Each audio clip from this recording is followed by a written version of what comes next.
As you can see, here is my setup.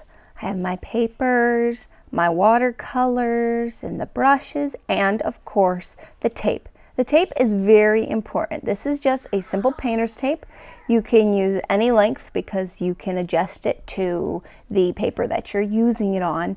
But this will give us those clear, crisp, white edges on the outside of the paper that we're really looking for.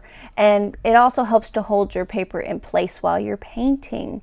It's very nice because you can even use the same strips of painter's tape for multiple pictures. But look, it just needs to be evenly spaced all the way out.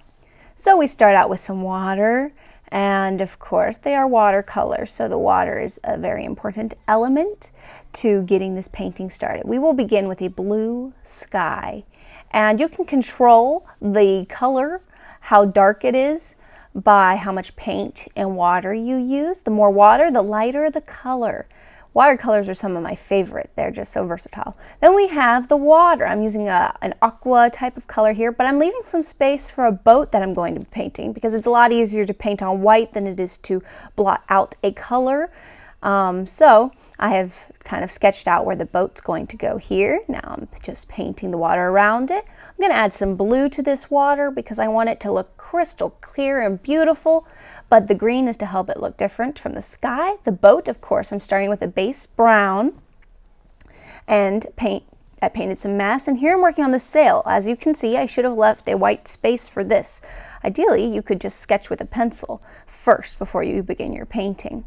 And here I'm adding some detailing to the ship. If you can see, I'm trying to add some boards that you might see on a ship itself. And I'm actually going to add a little bit of a prow here. And it will help it to look real nice. You add some white, some brown, some more water, it really smooths it out. Added a railing and a second sail. Now I am working on waves. And these waves are pretty simple. We're going to use a dark color to define them. You want to make sure to have as many waves as you want and make sure that they are in a parallel plane because we don't want your painting to look lopsided. It's okay, there's a lot of room to work with here. Now I'm adding some dark under these waves to show that there is some depth here and some darkness and some shadows. It's very important when it comes to painting your waves. So that one was a little bit too dark. I wasn't as happy with that line, but we can work with it.